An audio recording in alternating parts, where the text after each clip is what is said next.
Hello and welcome everybody to my April watercolour course. Thank you for joining me.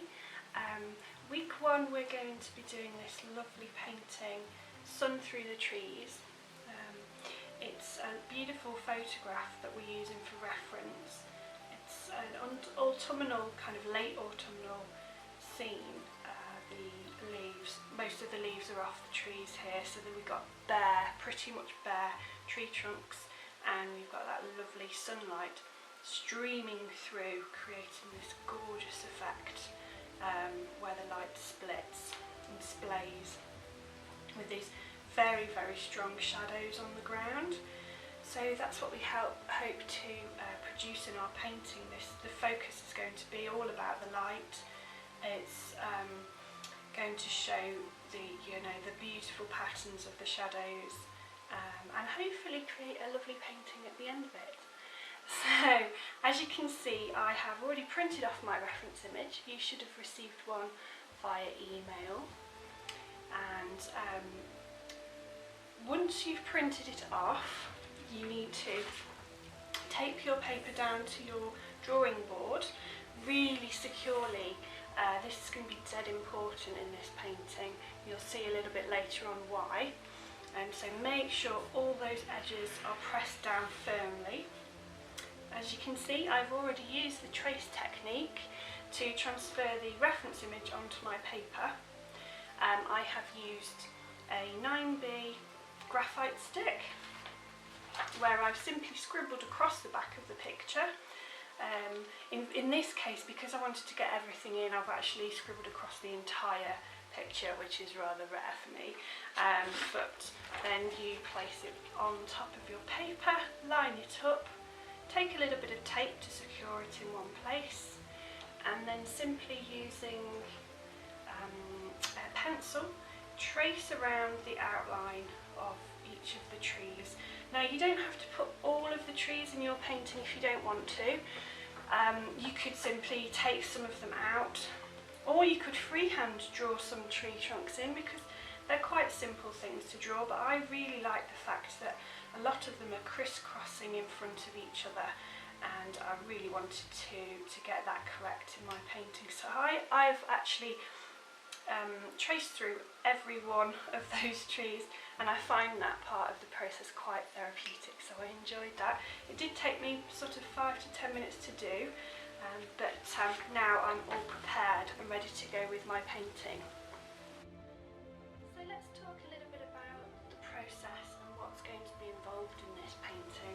If I bring the reference image back across, we're going to be first of all creating a lovely wash, a transitional wash in the background from this lovely blue in the sky, coming down and gradually changing to this gorgeous orange colour, and then a really intense orange in the foreground here. So that will be our first step, really. And we're going to, obviously with washes, we're going to wet the paper first. So you're going to want to use a large brush for wetting your paper, and then you'll want to take a fairly large brush. This is my Jarman Aquafine flat wash brush, so number 1, and I'm going to use this to apply the different colours across this page. We want to try and create a flat wash if we can, without too much texture in the paint, so that we get a lovely smooth transition, as smooth as we possibly can between each of the sections. So we should go from lovely blue and into this lovely orange colour without really noticing the difference, if you like, a nice smooth transition between those colours. So that's what we're aiming for, and like I say, you're going to need to use a flat brush to actually apply those washes. If you've got it, the largest one as you can, it's going to make it a lot easier for you. And we'll have a look at the colours that we're using. I bring my palette across, so I'll turn it around for you. We're going to use the cerulean blue. Also, we're going to add to that cerulean blue some ultramarine blue, just to darken it up a little bit. If we were to use the ultramarine blue, it would be a little bit cool and too dark actually for what we want. So I'm going to use a mix of the two together, And in that we're also going to pop a little bit of the alizarin crimson as well, just to change the tone slightly. And to come into our orangey colours, we're going to use the cadmium red, and this time the lemon yellow. I usually use a lot of cadmium yellow, but in this painting we'll go for lemon yellow. So if you want to give those paints, if you're using a solid palette like me, give them a quick squirt now, so that you know you've got plenty of paint ready. That crimson's looking a little bit dodgy there, I might need to add some more to that. But yeah, so get those paints ready to go. And just to mix my colours, I'm going to use my number 12 brush. This is my round brush by Jarman. And first of all, take some water into a clean area of your palette. Now we're going to mix up 2 colours for this, and we want a decent amount. We don't want to be running out halfway through, so you want to put 2 puddles of paint on your palette, and this one's going to be our blue. So starting off, picking up some of that lovely cerulean colour into the water.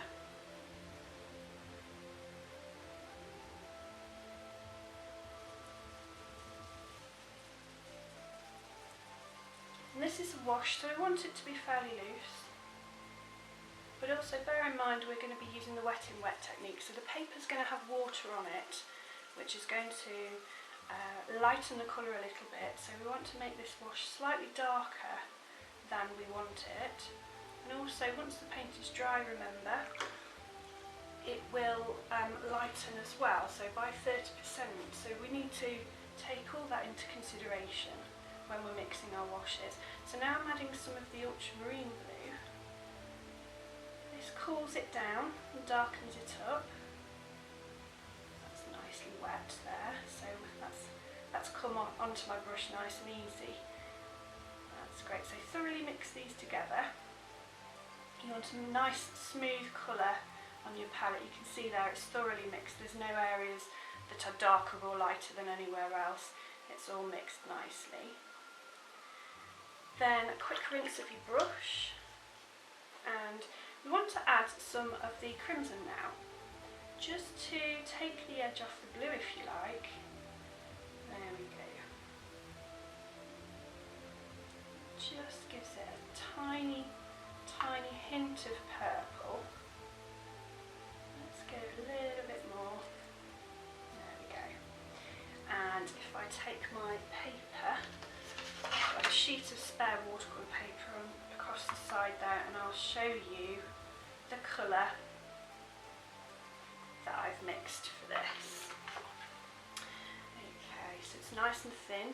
It's not going to be too dark at all. There we go. So we have a lovely mix there of, first of all, the cerulean blue, then we've added the ultramarine blue into the mix, and then a little bit of the alizarin crimson. Okay, so next we want to mix our orange, so thoroughly clean a brush here. Okay, and when you mix an orange, you always want to start off with the lightest colour, which is the yellow. So into our lemon yellow here. The yellow is obviously the weakest colour in your palette, so you're going to need a fair amount of this in the water. Look at that lovely bright colour, that's great. Let's pick up a little bit more. There we go.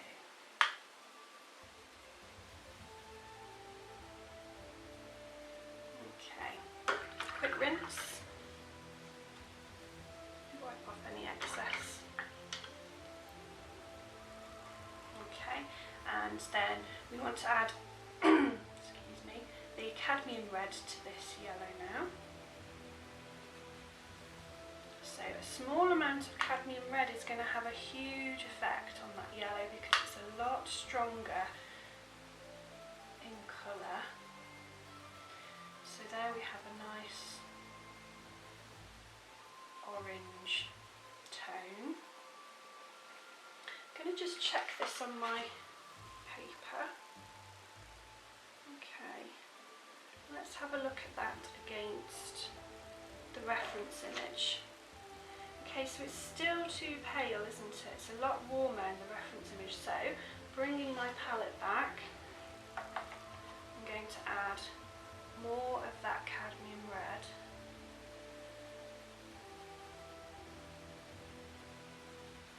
And remember, this is going to get paler as well as it dries. So we don't need to be too frightened of the colour itself. We want it quite orange. So I've added a couple of extra dabs of that cadmium red there. Now we have a much more orange colour, and that's much better to compare it to the reference image there. It's a lot warmer, that is much better. And if we quickly compare the blue, that's very similar to the blue we have in the reference image as well. So I'm happy with those colours.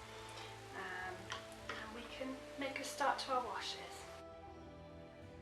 Before we actually start our wash, I've placed 2 guiding lines marks on the edge of my tape here. That's going to allow me, it gives me a little reference as to where I want to kind of finish my blue and begin to start applying the orange. So that's a lovely guide there. So what you want to do is quickly place your reference image on top of your paper, and basically what I did was I made a line on either side of the image, roughly where it starts to change from that lovely blue, starts to turn into this orange. So then I've carried that line across and put a mark on my tape. To begin with, you need your wetting brush, and remember, clean water for this. Start from the top of your picture, nice long strokes with that brush, left and right, horizontal strokes from top to bottom. This wash is going to fill the entire page, so we want to make sure that the whole thing is nice and damp. The reason we're wetting the paper is to allow the paint to freely move on the surface, and it also stops us from getting any nasty hard lines. We want this wash to be nice and smooth. You don't want to see any horizontal lines in this where the paint dries before the next one's applied, the next part's applied underneath. So ensure that you've got that all nicely covered in water. If you're struggling to see where you've placed the water, or you want to check to see if you've missed anywhere, just tip up your page, tilt it and check that there's no dry patches. I can see that mine's fine. Okay, so really quickly, now that that's wet, I'm going to place my tape, my roll of tape, underneath the top edge of my picture, tilting it towards me so that the paint will come in this direction. It won't want to travel back up to the top. I'm quickly mixing back up that blue because we've got ultramarine in there. It might settle to the bottom a little bit. Just give it a quick mix with that big flat brush. And once you've loaded that brush up, start on the left hand top corner, straight across that painting, and every time you want to reapply the paint on each stroke. Okay, so make sure that this paint is nice and even. I'm coming towards that line now, so just going back into the top there. Let's get this nice and smooth. Okay, so I'm coming to my line.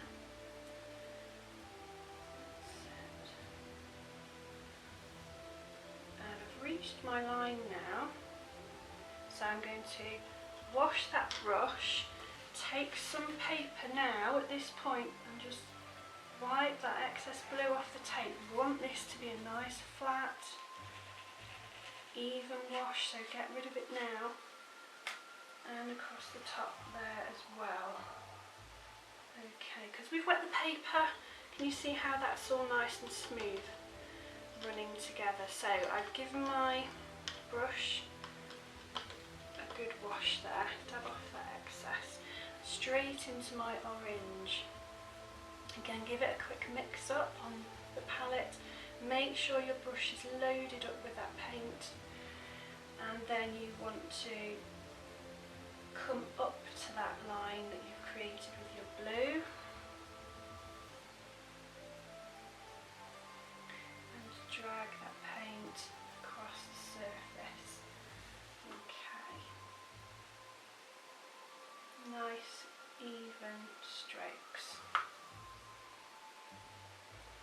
I'm going to come back up a little bit because that bit's a little bit pale there.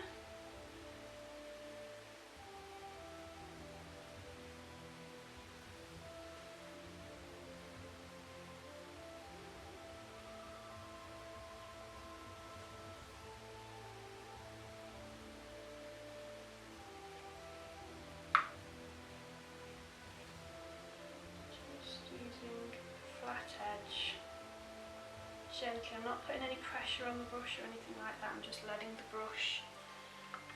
paint run off the brush, and I'm going to quickly go round again. Now I've got to the bottom and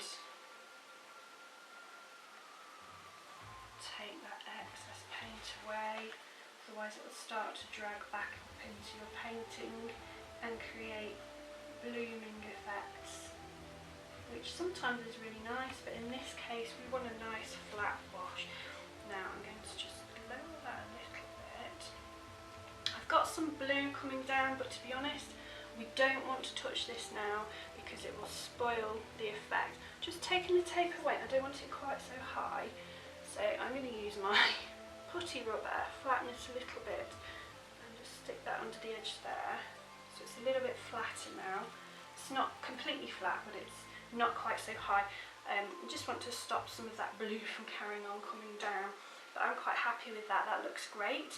It will begin to dry first of all top edge and the corners, and it will dry from the edges in.